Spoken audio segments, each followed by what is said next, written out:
السلام عليكم ورحمة الله وبركاته. ازيكم عاملين ايه؟ يا رب تكونوا بخير. النهارده جبت لكم وصفة جميلة لآلام الأسنان يا جماعة. لآلام الأسنان، لو جالك ألم بالليل وانت مش عاملة حسابك، جبت لك الوصفة الجميلة اللي هتخفف أسنانك بإذن الله في 5 دقايق. كوباية المية دي على نص معلقة ملح، ربع معلقة ملح أو نص معلقة ملح. هتدوبيها في كوباية المية ديت اهيت. هتدوبيها في كوباية المية ديت كده.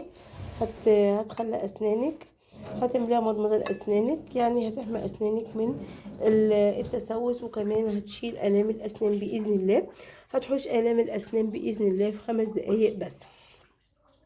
يعني بسم الله ما شاء الله، وصفة جميلة جدا ومن البيت. جربيها هتعجبك جدا جدا. طبعا الوصفة الجميلة السهلة دي من البيت، جربيها هتعجبك، لانها فعلا وصفة هتزيل الام الاسنان بسرعة باذن الله. اسهل وصفة للتخلص من الام الاسنان بسرعة في 3 دقايق بس او في 5 دقايق. جربيها وان شاء الله تعجبك جدا، لانها وصفة سريعة للتخلص من جميع الام الاسنان. اهو زي ما انتم شايفين كده، وصفة جميلة جدا جدا وسهلة.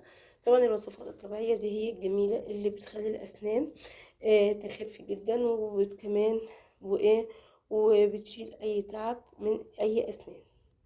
وصفة جميلة جدا جدا وسهلة، جربيها وإن شاء الله هتعجبك جدا. هنتخلص من جميع آلام الأسنان كلها بإذن الله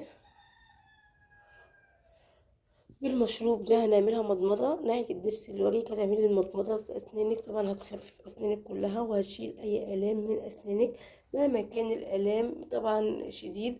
انتوا عارفين طبعا آلام الأسنان ممكن يجيلك في الليل وانت مش عاملة حسابك، فأنا جبتلك الوصفة السحرية الجميلة اللي هتخلصك من جميع الآلام بسرعة بإذن الله. وصفتنا سهلة جدا وجميلة، جربيها وإن شاء الله تعجبك جدا جدا.